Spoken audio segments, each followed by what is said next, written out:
The making of nationalism in Europe. The second subchapter of the rise of nationalism in Europe. Students, if we look at this mid-18th century Europe, especially in the central and the eastern zone, we will find no nation states. The area was under Habsburg Empire. The Velour region is under Ottoman Empire. And if we go to the present day Italy, at that stage there were many areas, autonomous areas under duchies, cantons. And in this map, demarcated on the basis of language, we can see diverse linguistic people belonging to different ethnic group residing under certain emperor. So such differences in language belonging to different group did not easily promote a sense of political unity and unity to form a nation state, a country. And only tie binding this diverse group together was a common allegiance to the emperor. These people, these different linguistic people, were united through their empire because they were under certain empire like Habsburg Empire or Ottoman Empire and numerous kingdoms under duchies and cantons. They were united in that way. So, how did nationalism and the idea of the nation state emerge within this diverse linguistic group? What things motivated them or united them to have a country of their own? Like right now, they are a nation state. What things motivated them to have a nation state? For example, like your Italy, Switzerland, Hungary, Croatia, Bosnia, Bulgaria, Macedonia. There are numerous countries within this central and eastern zone of Europe. And to know this, we need to go to the society that existed at that stage in this region of Europe. And according to this chapter, I have classified the society of Europe at that stage into three classifications. The first one is the aristocracy class, the second is the peasants, and the third is the new middle class or the emerging middle class of Europe. The aristocracy class. Socially and politically, the landed aristocracy was the dominant class in Europe. We can say in continent, they were the dominant class. In India, we will find this landed aristocracy in the form of zamindars.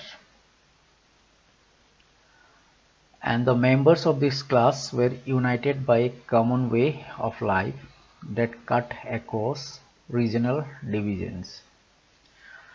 There might be different languages spoken within the region of certain aristocracy class, landed aristocracy class, but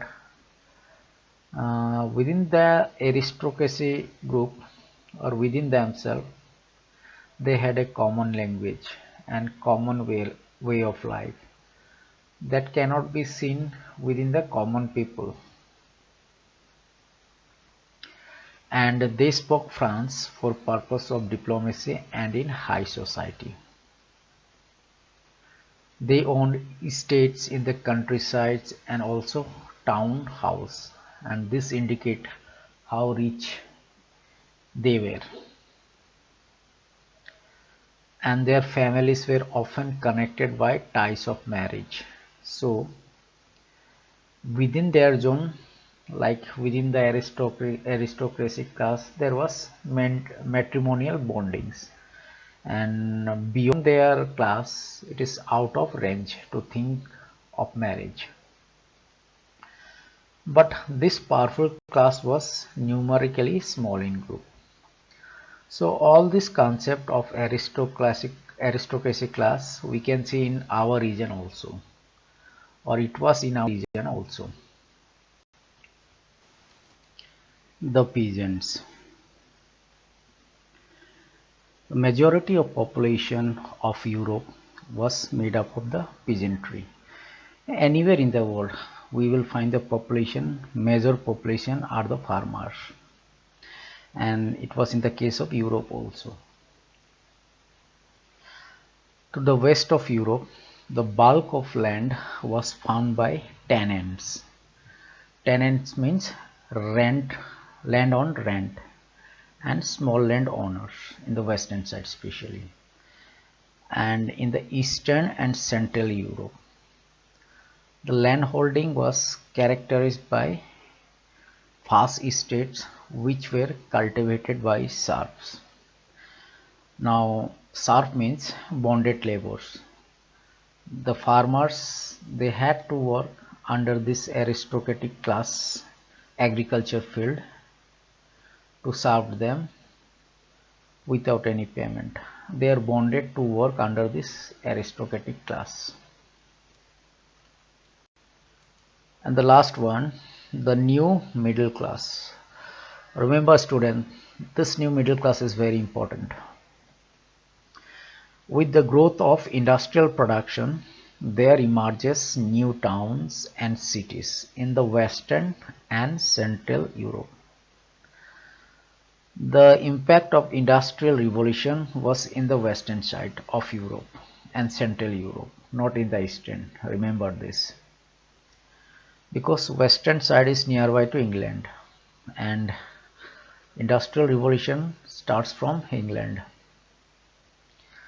In these towns and cities of Europe emerges new class of working people whose existence was based on production of market goods. That means they produces the thing to sell in the market, and their livelihood was based on this.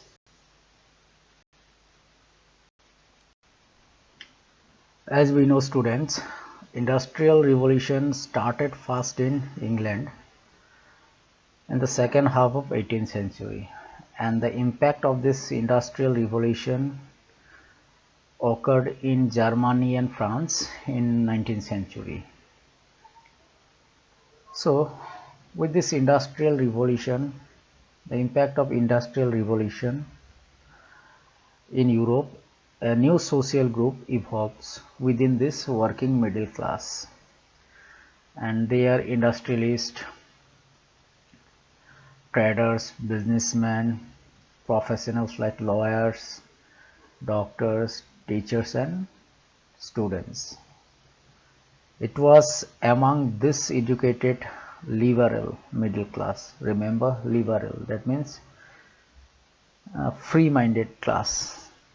That idea of national unity following the abolition of aristocratic privileges gained popularity in Europe.